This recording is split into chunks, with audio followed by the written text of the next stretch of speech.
Welcome to Black Talk Radio, hosted by Kristen Ayana. Listen as we discuss the latest in Black culture, Black news, and Black entertainment. Hey everybody, it's your girl Kristen Ayana, and welcome back to Black Talk Radio, where we discuss the latest in Black culture, Black news, and Black entertainment. Now, I'm really excited because we have Amber with us today. Yes, what's up? Happy to be here. Very excited. Let's get into it. Yes, thank you so much for joining us. I know it was a little journey. You came from Brooklyn. Yes, ma'am. All the way to Jersey. And it's raining, y'all, so it's really the dedication for me. It's really, especially on the Sundays, like, yeah. I know. It was, really had to bring that extra energy to get out that bed, I know. So I just want to thank you so much of course, for, absolutely. coming, and we really do appreciate it. So first things first, can you just tell us, for those who may or may not know, like, who is Amber and, like, what do you do? Yes, what's up, everybody? My name is Amber Lauren. I'm the founder and creator of WavyWMN, the largest community of Black women wavers in the world. So for those who may be unfamiliar with waves, to wave the hair is to brush and natural curl the hair flat, achieving a wave-like pattern, as you can see here. Yes. And for those who can't see, you can definitely refer to this on most it's simple Google image search, TikTok, everything will definitely help you out. And I started WavyWMN in 2020 after my first starting of my waving journey in summer 2019. And it was after months of kind of going back and forth, and like with my hair journey, which I'll definitely get into later on in the interview. Basically, I went back and forth about it because I realized there wasn't a lot of spaces for Black women wavers exclusively, especially with the natural hair conversation. Waving is often overlooked because it's so associated with men versus women. And with all of those considered, plus when you look on short hair pages, you didn't really see a lot of Black women wavers unless you saw finger waves. And finger waves and regular waves are not the same thing. Exactly. Which again, we'll get into. But after some months of going back and forth, I was just like, you know what? Let's do this. And I started, and since then, our words have traveled to over 20 countries across the globe. Wow. Feature Black women from here up to Canada, down to the Caribbean. We have wavies coming in from Brazil, the UK, South Africa, Nigeria. We even had a Black woman who is from here, stationed, her and her husband are stationed out in Japan. Who found out about our platform through another friend of theirs. It's like, oh my God, I have waves, I have this hair salon and everything.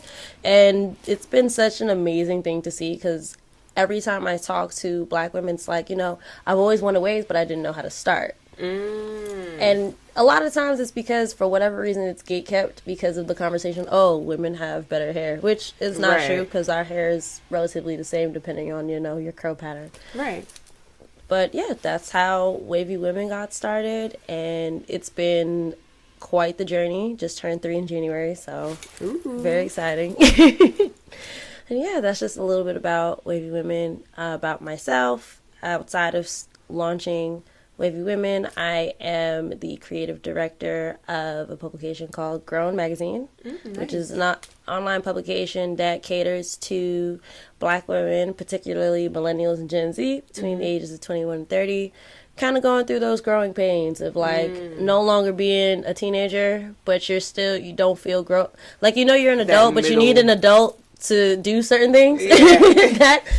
And yeah, it's been great so far, and looking forward to this interview. Awesome. Well, thank you so much for sharing all of that with us. Super, super duper, interesting. I want to talk to you about, because I know you started WavyWMN, and, you talked about how, like, you created it because a lot of women, you didn't see representation when it came to, like, women with waves. So I want to know, like, okay, as far as you waving, getting waves, what was that process like for you? And just talk to us a little bit about your hair journey. Yeah, so when I first started waves, my hair was short, and that was a journey in itself, because I had wanted to cut my hair since I was about 16 years old. Oh, wow. And that point, my hair was permed, and everybody's like, oh no, it's going to be too much maintenance, and so many things. And then by the time I got to college, my sister actually put my hair in Bantu knots, and I loved how it looked. I was like, you know what? You got me. I'm not perming my hair anymore. And I wanted to see how long I could go without a perm. So that might have been my first maybe my second semester in college. That was about, that was about 2013. Got it. So, yeah, it's been about 10 years since I put a relaxer in my head, which has been interesting because I first permed my hair when I was 12. And that was also because I was like one of the few girls, if not one of the only girls in my junior high school at the time that did not have a relaxer. Everybody hair was perm. I just wanted my hair to be straight, but nobody explained to me that you could just get a blowout. You know what I mean? You could just get like a press. But that was also because I had worn my hair in braids for so much of my life. Like I didn't grow up getting to wear like my hair in poofs or things like that because of, as a fellow Jamaican, you know how it goes. Like, oh yeah, we got a Jamaican in the building. Yes, bop. But growing up, you're taught to believe that to wear your hair naturally is to have the hair unkempt. And it was an interesting parallel because my mom is Jamaican, my grandmother was Jamaican, so they were very like, my mom, she didn't really know how to do my hair. Right. Like she wasn't really like a hair braid, so I would always get like, boom, go get your hair braided and stuff. Like my grandmother would do like put little plaits, like give me the little bobos and the barrettes and everything. Right. And with my dad, he was born in Brooklyn, so he grew up during the civil rights movement, so he was very much so like into the Black Panther era, very like, no, don't put those relaxers in your hair, they're bad for you, they will make your hair fall out, you will get sick. He instilled that, but he wasn't like militant about it. And when I permed my hair, I was like, wow, I finally did it. But then I also felt like an instant kind of regret. Really? And it was really just because I was like, oh man, because once they tell you, it's like, yeah, that's it, like your hair is not gonna be poofy anymore. And I was really sad because I grieved that part of me, because it's like, oh man, like I could have just wanted to wear my hair out, but again, wasn't taught that, because growing up, seeing the Jet magazines. First time I ever saw a perm box was in a Jet magazine in my grandmother's room, and I didn't even want the hairstyle. I just wanted to be on the box. I'm not even gonna lie. But to tie it into my hair journey, I didn't really learn to love my hair until I became an adult and stopped perming my hair. I actually had to learn and start doing, the transitioning period of no more relaxer and then getting into my natural hair. And with that, I would wear a lot of braids. My protective style of choice was weaves, and like what? I was good for a 24. What? Listen. And I shout out to the wig girlies, the lace front girlies. Ooh, yeah, I can't get into that. Man. The lace fronts and the frontals and the closures. Don't get me wrong. I'll do, someone with some leave out. Yeah. But it's the maintenance, I think. Yeah, because with the leave out, and it's definitely a catch-22, because with the leave out, it's like, yes, the rest of your hair is natural, but the front of your hair can be so damaged. And that's true too. And with the closures, it's all fun and games, so that closure start lifting. Sliding back. Start sliding back. You might be able to escape it by cutting the little widow's peak in the front. You might, but then other times it's just like, girl, you might want to put a hat on it, do a little something in the meantime. But in that, like, I would go to the salon and get my hair trimmed, and the lady, bless her heart, she was like a Black Dominican woman. So she was just like, mommy, we gonna trim it, we gonna get you right, because a lot of times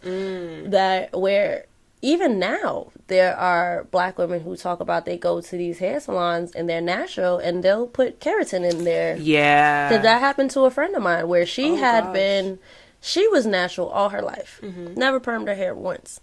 Hair was down her back, but that was because, she took care of it, and like she lived for a wash day and everything. And then one day she just went because she had to get, like, she's gotten straightening and things, but never a perm. And she went and got her hair straightened. And this lady put keratin in the shampoo to straighten it, even though her hair was like, and that's another thing I have about good hair, which I'll get into because I could talk about that forever. But all that to say, it warps your perception because it's like, well, man, like my hair is not manageable. It's just, it's my hair.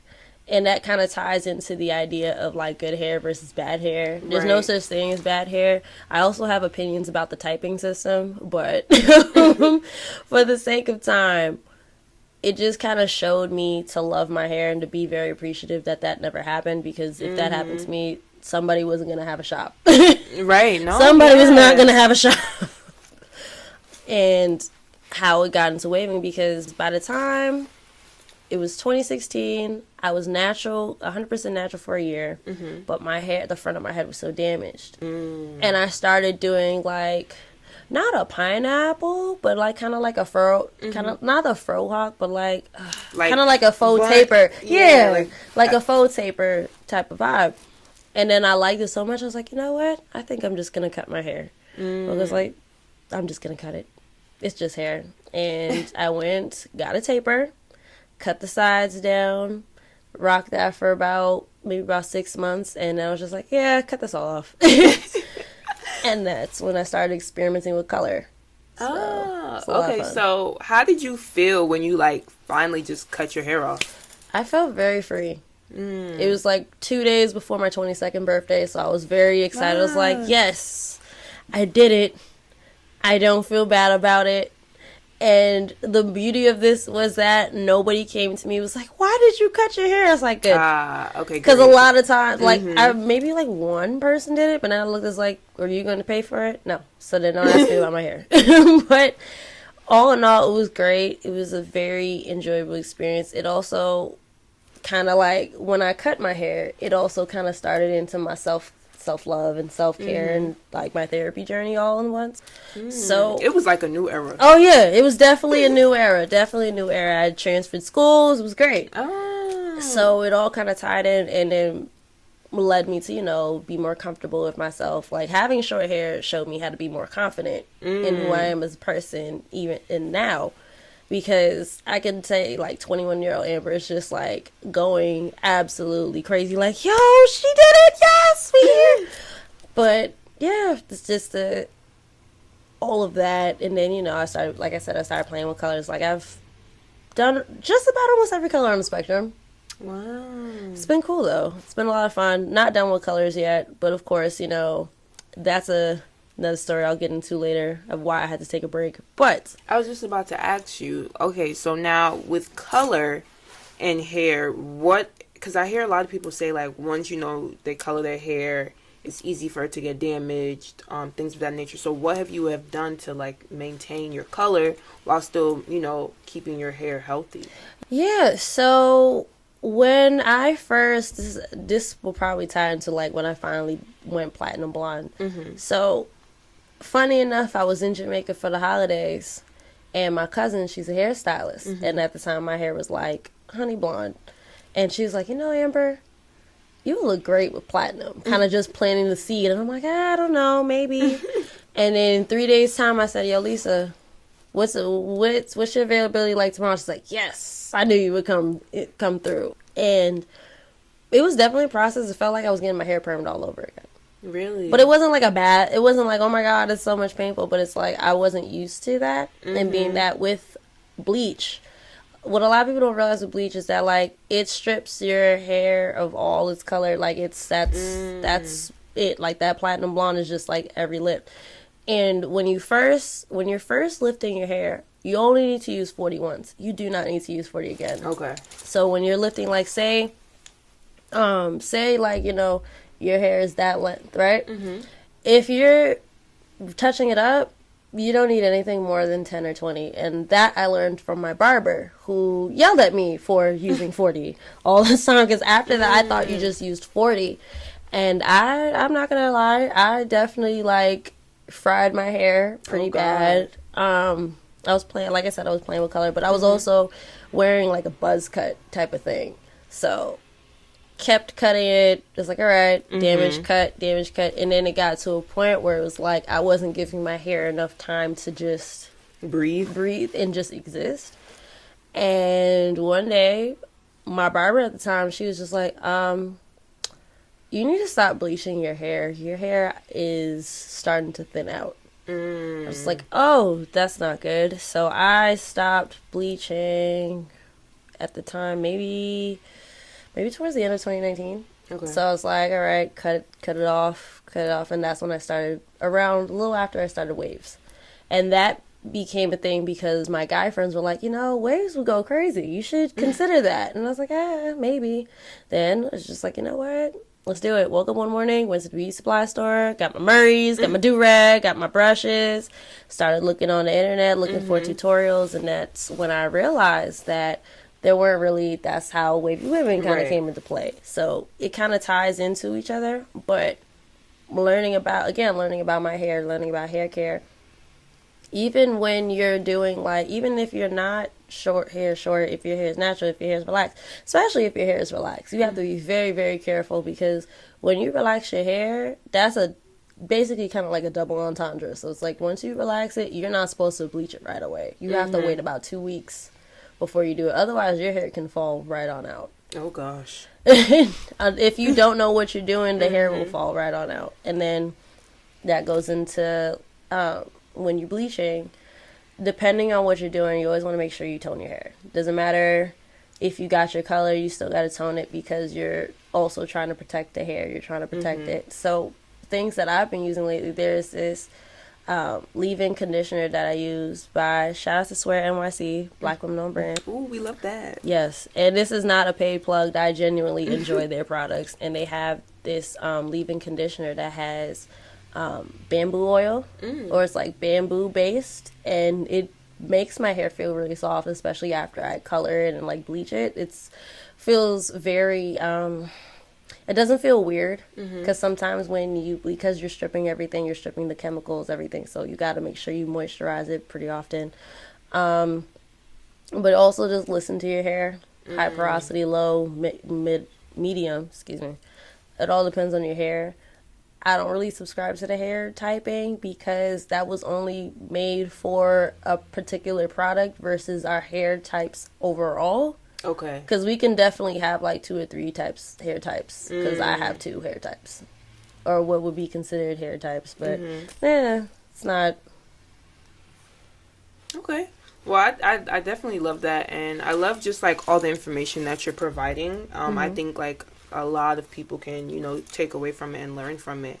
So now I want to get into, your brand WavyWMN. What do you guys do to basically, because I see that it's such a great community, and you guys, use each other to like share resources, help each other. What are, some of the programs or things that you have implemented to really keep that community going?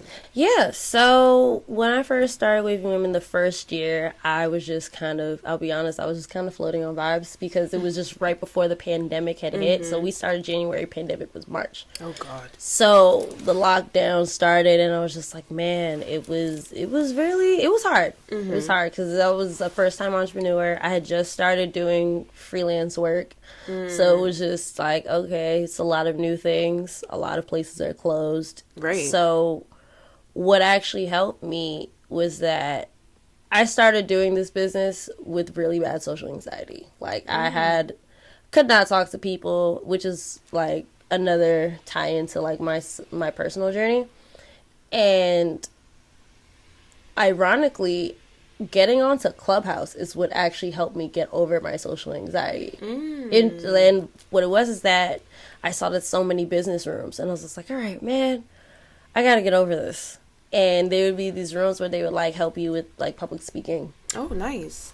And getting everything right, because it's like I could do the public speaking. Like, I've like in college I used to host a radio show. I've done like every little bits and pieces in journalism, because that's where my background started. Right. And with that, it was just like, okay, I'm getting comfortable, mainly because I don't have to worry about people staring at me. It's like, oh my God, they're just watching you. It's like, when you see on TV, they're like, imagine everybody in their underwear. It's like, no. But it was really helpful, because it allowed me to get over my fear, but also be more comfortable in how I speak, especially with pitching. Okay. Man, that helped a lot, because that was also my first year, my first pitching competition I ever did. Didn't win, but it was very insightful, and I learned a lot. And with that, it was easier to navigate. So now it's like I'm in the room. It's like I feel like my inner child was just very happy, because growing up I was very talkative, very happy, and then certain things took place where I just wasn't that person anymore. So coming back into that is definitely a full circle moment. I love that, and I'm loving the fact that you were, able to come out of that, and it's something that you were able to work through. Which also brings me to my next point. I want to talk about your Founders Corner. I think that's super dope. Thank you. So just, what was it like incorporating that into your business and things of that nature? Yeah, that was actually because I was told by my my former coach at the time. She was like, yeah, you need to at least show your face. People need to know who you are. At least. Because at one point I was just like, I don't want to show my face. I don't want to be the face of this brand. No. Y'all can see it. Y'all get the idea. They're just like, no, we need somebody to talk so that we know that you're not a robot. And doing the Founders Corner, the very first one, was actually at the end of 2020. I was so happy. We had just touched 1,000 followers. The website finally went live, and that was right before we started any kind of programming. Got it. So I knew that when I started doing the Founders Corners, I wanted people to know that I was like, hi guys, I exist. I'm not, I'm kinfolk and skinfolk. You know what I'm saying? Because, it's like a lot of times it'll be these pages that you think are Black ran, and it'll be, or Black woman ran. Right. Like, there was this one page on Twitter, I forget what it was called, but then the person behind the page came forward, and they, cosplayed as a Black woman to find out that it was a Black man. I forget the name of it was caused such, I think this might have been maybe about 2020, 21. I feel like I low-key remember this story. I just don't remember what the name of the page was. Oh, Emo Black Thought. I think that's what it was called. And they revealed their identity, and it was just like, oh, no, you gotta go. And they just kind of fled to security. But to tie back into this, I wanted to make sure that people knew that I'm not a robot and I do exist. And that's how I kind of got into the programming, because I was just like, I knew I didn't want Wavy Women just to be a page that just showed different women with different waves. I wanted to create conversation. And I even mentioned that in our first episode. It's like, we all talk about the conversations that need to be had, but don't have these conversations that need to be had. We just, using buzzwords. And I launched Wavy Talks. Right. And the Wavy Talks is a conversation series that was an Instagram Live that is now a podcast that centers Black women wavers and highlights barbers, hairstylists, and Black businesses within the Black hair care industry. And it's been pretty great so far. Had a lot of great guests so far. I'm actually in the process of filming season 2, so very excited for that. Okay. And there's also the Spread the Warmth Children's Clothing Drive, which is something I started in 2021. That was inspired by the eviction moratorium lifting in New York City. So basically what that was about is that during the part of lockdown, because so many people were out of work or furloughed or unemployed altogether, there was, if you were behind on rent, they couldn't evict you. Right. And I believe it was until November 1st was when it lifted, because Senate voted not to renew it, which was, I believe Biden was in office by then. And with all the parents I knew and all my friends who worked in education or just had kids and even family members talking about, it's like, I can't work, but, mouths got to be fed, kids need clothes, books. Not to mention, with all of that going on, everybody forgot about the kids. So with that, I had brought up the idea to a few Black businesses that I worked with. Shout out to Money Market and, of course, The Stoop, which is my barbershop that I go to pretty often. They were on board, and we were connected to a nonprofit organization that provides counseling services to kids between the ages of 5 to 14 or 5 to 17. And with their support, we were then connected to the school that they work directly with, which is called PSIS 109. Okay. And through that and the support of the community, we were able to donate over 200 items of clothing to the school. Wow, that's amazing. So to give an idea of what their demographic looks like, 1 in 4 of their students approximately is either in a shelter or temporary housing. And that's there's 500 kids that go to that school between, I believe it's pre-K to 8th grade. And, 1 in 4 in a school of 500, that's a lot of kids. 125 kids is a lot. And in addition to donating clothes to the school, I also made it so to donate to 2 shelters focused on Black women, single mothers. Okay. Through a program that I've worked with called Canva. I don't remember the acronym, and I don't want to sit here and butcher it, but it's a really great source that works with Caribbean Americans. They work with they help you with housing, they help you with getting a job, they help you formulate your business. There's so many things that they do, and I believe it's a nonprofit organization, and through that, it was really grateful because I wanted to take care of the community, to take care of me, because I'm from Flatbush, born and raised, and seeing that, I knew that I was making a difference in one kid's life and doing my part to help keep New York City's children warm and safe during the holidays. It's something that is near and dear to me, especially knowing that WavyWMN is not a nonprofit organization. Right. That's my way of giving back. But of course, it's not going to stop there. I want to expand on more. And last, definitely not least, we have a program series called Detangled, which uncovers hair care myths, rumors, and things going on in Black hair care. Recently did a deep dive breakdown of the Crown Act, which you're familiar with. Right. And how Senate blocked the Crown Act, again, for the second time since its induction 4 years ago. So it's been an interesting journey and an interesting battle.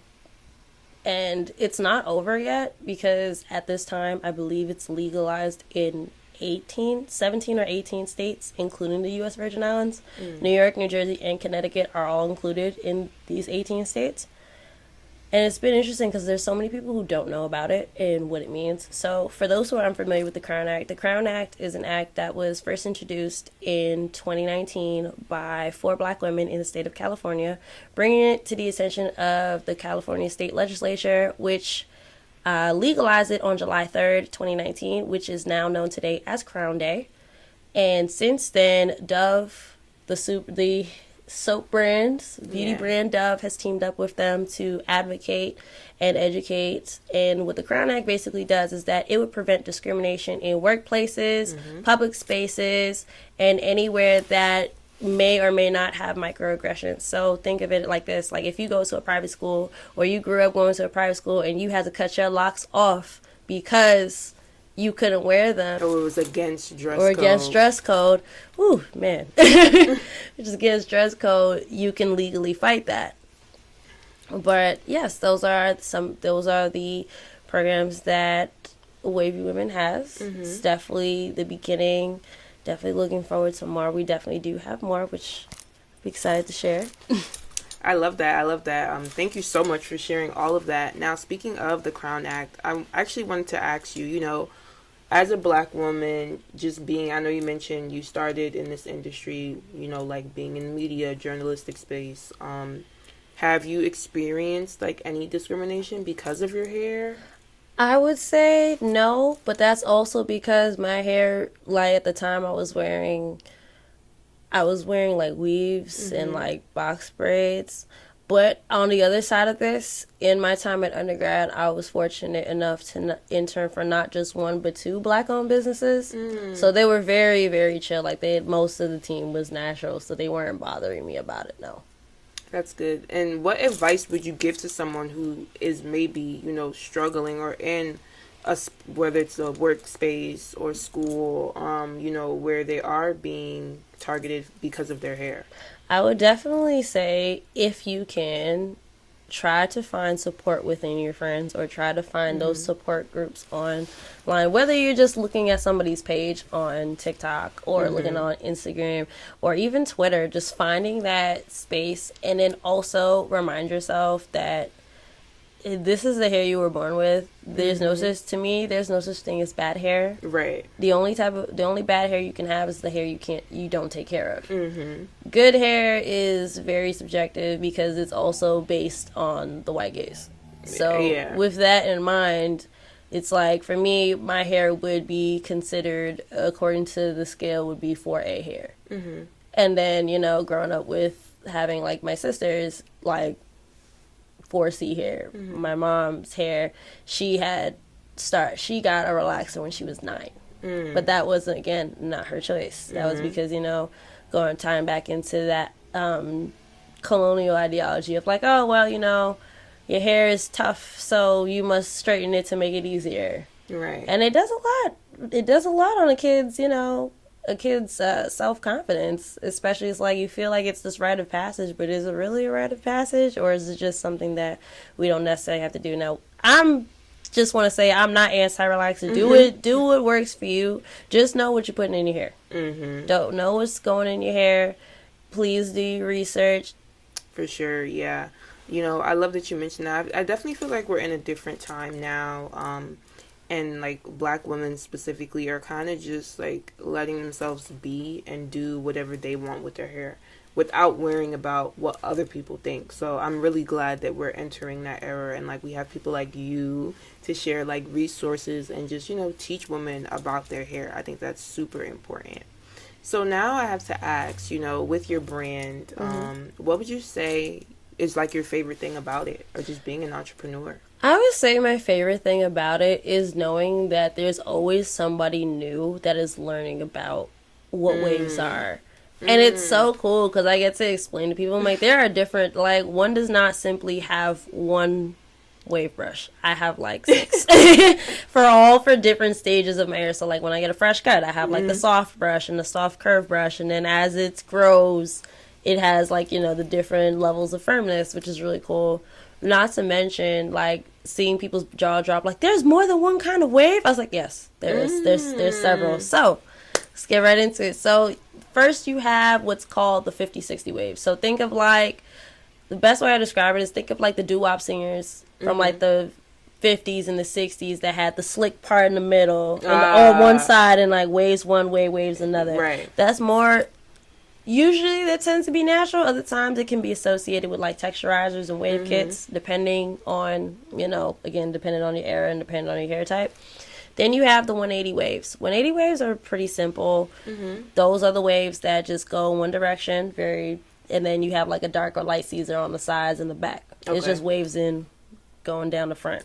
Then you have the 360 waves. 360 waves are exactly as they sound. They go around the perimeter of the head, starting from the sides, as some people call the shoreline, to the nape of the neck. Now, the thing with 360 waves is that there are 2 different kinds of 360 waves. Okay. The first one is the beehive, which is self-explanatory, looks exactly like a beehive. And then you have the 360 swirl, which the crown of the head starts as a swirl, which, by the way, the crown of the head does not have to be the middle of the head. It can be the left, to the right, or to the center, as long as it's the top of your scalp. Gotcha. It can also be open or closed. Open does not mean you don't have hair in that space unless you're brushing too hard, which, by the way, if you're listening to this and you're brushing too hard and you're forcing yourself to have a spot, that is actually can start traction alopecia. Oh. Because, like, if you notice, like, think about guys who, like, always think about being in school, and you had that one guy who had the brush in his back pocket, and he was brushing all the time to the point where he had a spot. Yeah. That's thinning out, and you can actually, it's not always traction alopecia, but it can be a precedent to that. And like I was saying with the 360 swirl, it starts off as a swirl, but then the rest, it kind of mimics the beehive. Then we have the 540 waves. So 540 waves, think of a hurricane's eye. Okay. Hurricane's high, hurricane's pattern, it's exactly the same way. Last but definitely not least, you have what's called the 720. 720 is considered relatively new. And what separates the 720s from every other degree I just described is that, unlike all of them, 720s are the only waves that instead of going down, you go sideways. So you're manipulating your hair in 2 ways, to be flat and to be flat on its side. because gravity doesn't make it grow sideways, it grows forward. So with that in mind, those take the longest to do because you cannot start, like you can start off with 180s and go into 360. You can start 180s and go into 540. You can't start 180s and go into 720. You have to go into 720. And it's wild because it's like, it's I commend, shout out to the 720 waivers out there, because that is it's not for me. It's like, I respect it because it's just, man, it's a process, because it's like, if that does not look right, you have to cut it and start all over. Damn. It's not, it's kind of just, it's like you can kind of just let it freeform and just kind of do its own thing if you give up. But if you're trying to continue and it's not, you might have to cut it down some and then just. It's crazy because it's like, who would think, like, there's all of these aspects to waves, right? Yeah. So that's dope. I really want to thank you for sharing that with us. I definitely think it's dope for real. Yeah, thank you. And like, it was a learning curve with me too, because there's a lot of things that I don't know, and I'm not gonna say, I won't sit here and pride myself and say it's like I'm like a waving expert. I learned with the community, so the community was like, actually, it says, I'm like, thank you guys for letting me know. We are not above being wrong. We human. You know what I mean? Right. And, what I don't know, I ask the community, or I just do, my research, looking on other people's pages. And then also, that was another thing, because they would know who WavyWMN is. It's like, oh, yeah, we've heard of you. Or some people be like, no, we've never really heard of y'all. I'm like, that's okay, because we just, I don't expect everybody to know who WavyWMN is out the gate. Right. But if you have at least, it's like, oh, I've heard of y'all, da-da-da, that's cool.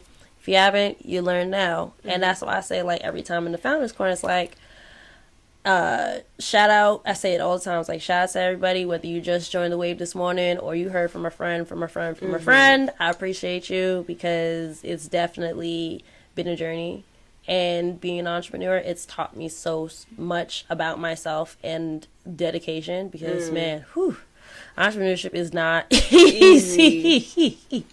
But it's worthwhile if you love what you do, because with WavyWMN, I don't feel like it's work. It's a lot of fun, and again, it's like, every time I'm always teaching somebody new, something new about. It's like, oh yeah, it's like this. It's like, for real. It's like, yeah, this is it's true. So yeah.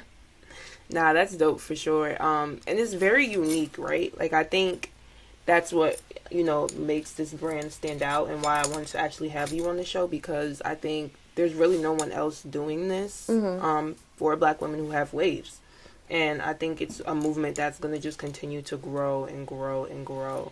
And with that, I want to ask you, like, do you have a team, or or any help, or you just been solo dolo? Well, right now I'm solo dolo. I've had interns in the past, and I've had help in the past, so it's been easy. But I've also had to take like a hiatus, just take a step back for a little bit, just because I realized that in doing all of this, I wasn't taking care of myself. And that's really so important. I needed to, it's like, and that's one thing I always make sure to let, like, the community knows, like, listen, y'all, I'm gonna be honest, it's been, taking my time, taking everything, and they're very supportive. The Wavies are very supportive. Shout out to the Wavies, man. Shout out to the Wavies. And it's really great because I give myself grace, but knowing it's like, all right, give yourself grace, but also balance that out, because sometimes, it's not saying that we don't give ourselves too much grace. That's not what I'm saying. But what I am saying is, like, sometimes it can be giving yourself grace, although you have to, it's like, all right, it's grace, but also discipline. You need to make sure that you have some discipline, even if it's just like, okay, I wrote down the metrics today for the week.